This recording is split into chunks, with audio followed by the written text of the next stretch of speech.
Hello friend, this is Rahul. Welcome to my YouTube channel Vats IAS। आपकी अपने channel Vats IAS में आपका स्वागत है। अभी हम मिडीवल इंडियन हिस्ट्री पढ़ रहे हैं।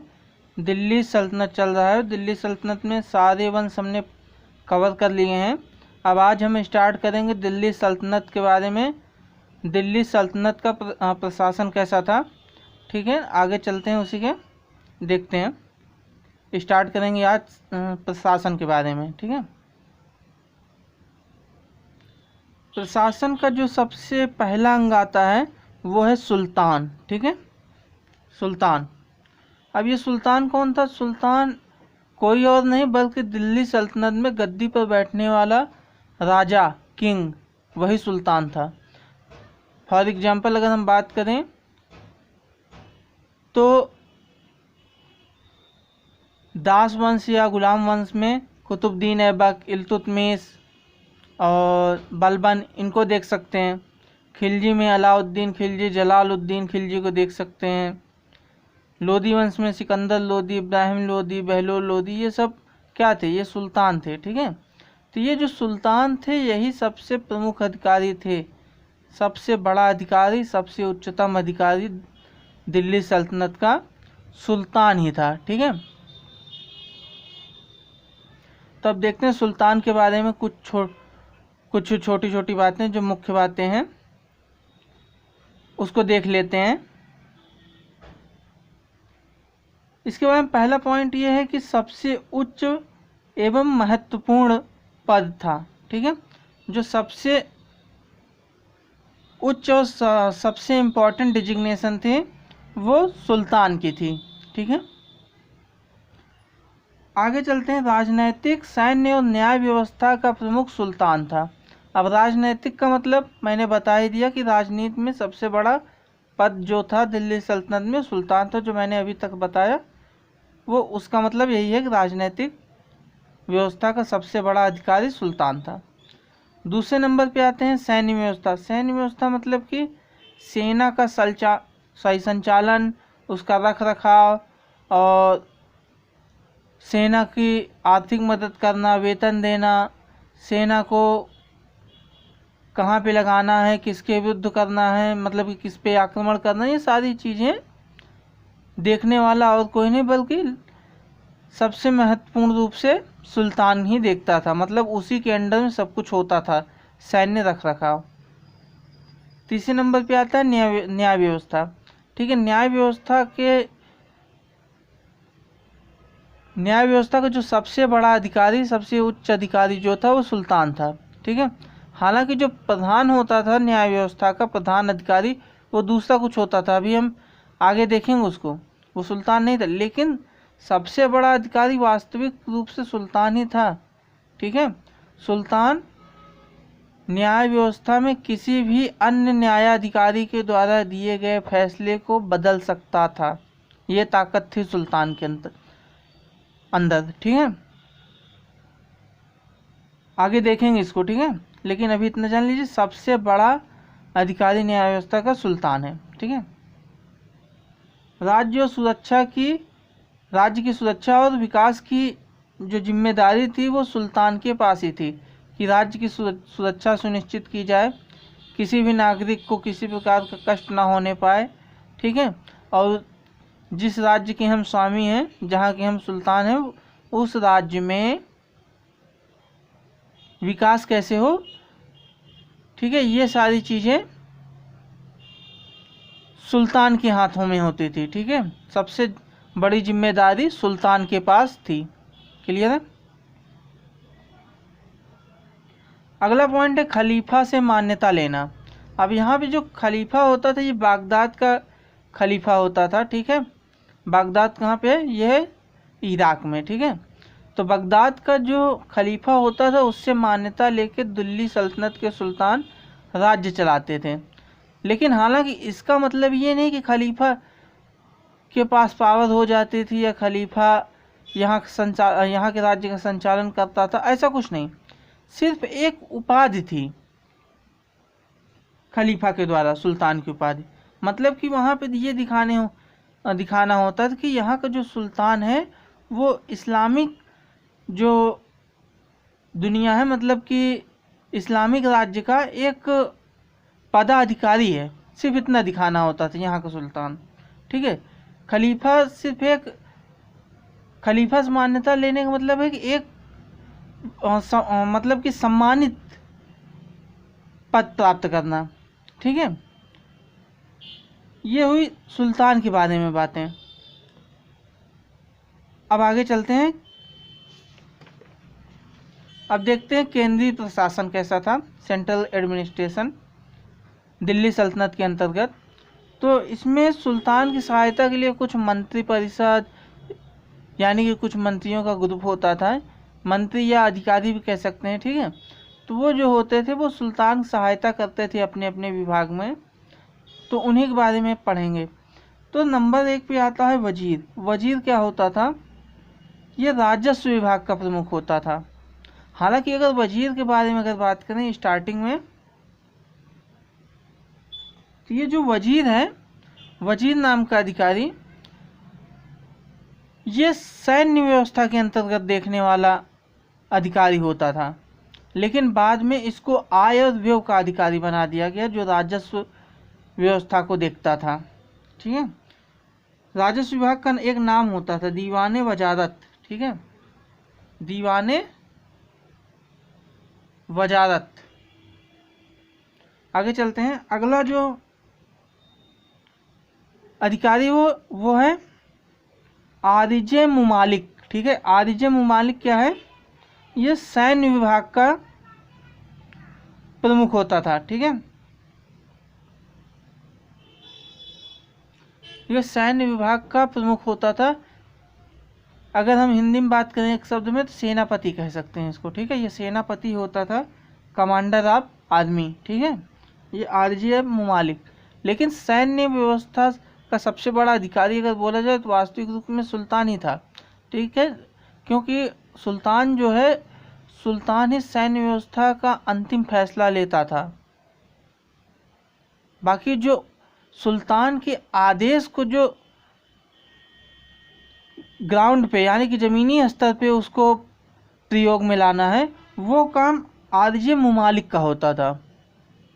ठीक है, तो ये ज़मीनी स्तर का जो अधिकारी है वो आरजे मुमालिक है। लेकिन वास्तविक अधिकारी अगर कहा जाए सैन्य विभाग का सबसे बड़ा अधिकारी किसके हाथ में है, तो वो सुल्तान के हाथ में सीधे होता था। क्लियर है, आगे चलते हैं।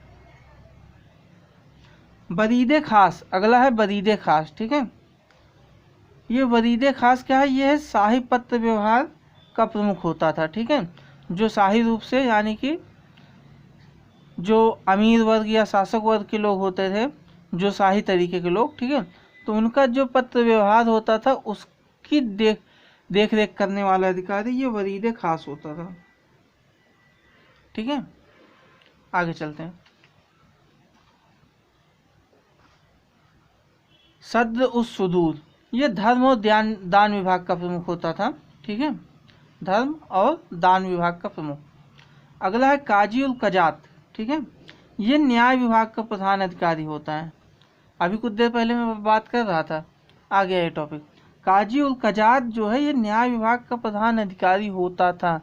ठीक है, लेकिन सुल्तान जो था वो इस काजी उल कजात के फैसले को भी बदल सकता था। ठीक है, न्याय व्यवस्था का सबसे बड़ा वास्तविक अधिकारी जो था वो सुल्तान था। लेकिन अगर ज़मीनी स्तर पर देखा जाए तो वो यही था, न्याय व्यवस्था का सबसे प्रमुख अधिकारी, जो सबसे बड़ा अधिकारी होता था काम करने वाला, वो काजी उल कजात था। लेकिन अगर बोला जाए सबसे बड़ा अधिकारी कौन था, न्याय व्यवस्था सबसे उच्च अधिकारी कौन था जिसके हाथ में थी, तो उस केस में हम कहेंगे कि सुल्तान ही था। ठीक है, काजी उल कजात नहीं, सुल्तान था। लेकिन अगर आपसे पूछा जाए न्याय विभाग का प्रधान अधिकारी कौन था, तो काजी उल कजात। ठीक है, एकदम सिंपल सी बात है, आप समझ सकते हैं। अगला है बरीदे मुमालिक, ये गुप्तचर विभाग का प्रधान था। ठीक है, गुप्तचर व्यवस्था को कैसे देखना है, गुप्तचर कहाँ कहाँ पे लगाने हैं, कहाँ कहाँ से इंफॉर्मेशन लेनी है, ये सब देखने वाला अधिकारी बरीदे मुमालिक था। और ये बहुत ही महत्वपूर्ण पद था, क्योंकि इसी के इंफॉर्मेशन के आधार पर राज्य की कई चीज़ें टिकी रहती हैं कि राज्य का जो शासक है उस शासक के खिलाफ कोई षड्यंत्र तो नहीं हो रहा है, या फिर राज्य में नागरिकों को किस प्रकार के कष्ट हो रहे हैं, या नागरिकों के बीच क्या बातें हो रही हैं, या फिर दूसरे राज्य के शासक वर्ग हैं वो लोग हमारे खिलाफ क्या बातें कर सकते हैं या हमारे खिलाफ क्या एक्शन ले सकते हैं। ये सारी चीज़ें देखने का काम गुप्तचरों का होता है। और गुप्तचरों का जो प्रधान अधिकारी, जो मुख्य अधिकारी था, वो था वरीद मुमालिक। ठीक है, वरीद मुमालिक। आगे चलते हैं। अगला है अमीर याखुद। अमीर याखुद ये सिंपल सा पद था। ये घोड़ों के अस्तबलों की देखभाल करने वाला अधिकारी था। घोड़े का अस्तबल यानी कि हम एक तौर पर कह सकते हैं हिंदी में अश्वशाला। ठीक है,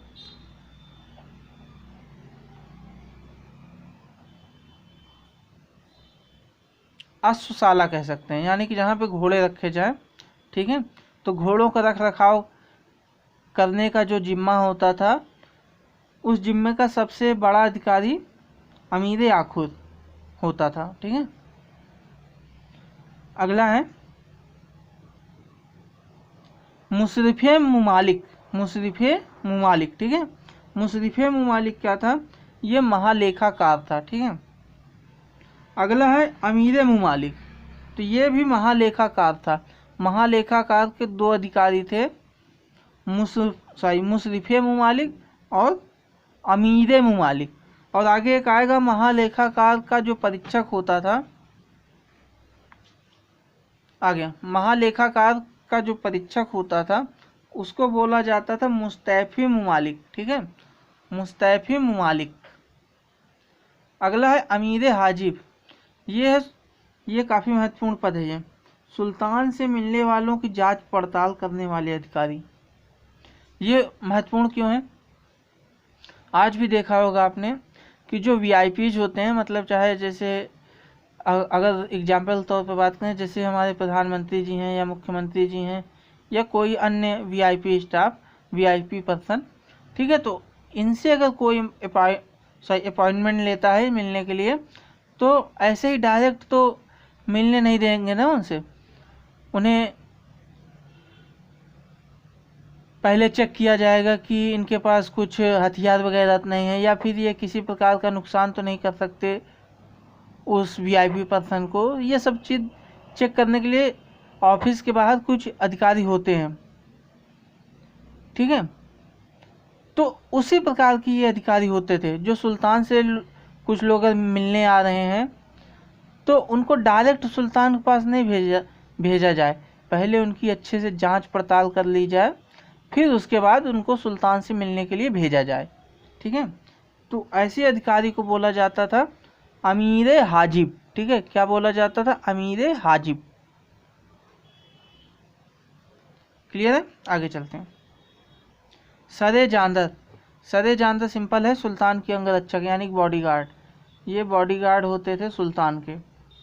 अमीर मजलिस, ये शाही उत्सवों का प्रधान अधिकारी होता था, यानी कि शाही उत्सवों को किस प्रकार से कराना है, कहाँ कराना है, कैसी व्यवस्था रखना है।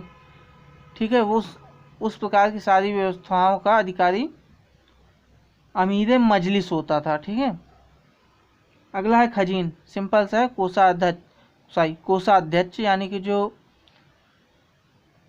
कोष का शाही राजकोष जो होता था उसका रख रखाव करने वाला अधिकारी होता था, यानी कि जिसको हम खजांची भी कह सकते हैं। ठीक है,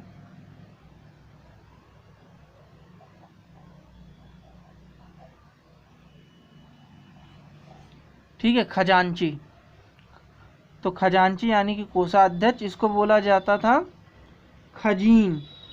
ये खजीन अधिकारी का नाम है। ठीक है, खजीन पद अधिकारी विशेष मतलब कि विशेष पद का नाम है। ठीक है, अधिकारी का नाम नहीं, अधिकारी के पद का नाम है खजीन। कौन था ये? कोषाध्यक्ष, शाही राजकोष का अधिकारी। क्लियर है? अगला है कोतवाल। कोतवाल कौन था? ये शहर की शांति व्यवस्था को बनाए रखने वाला उच्च अधिकारी होता था। ठीक है, शहर की शांति व्यवस्था बनाए रखने के लिए सर्वोच्च अधिकारी। ठीक है, कौन? कोतवाल। ठीक है, कोतवाल कौन है? शहर की शांति व्यवस्था को बनाए रखने की जिम्मेदारी रखने वाला अधिकारी।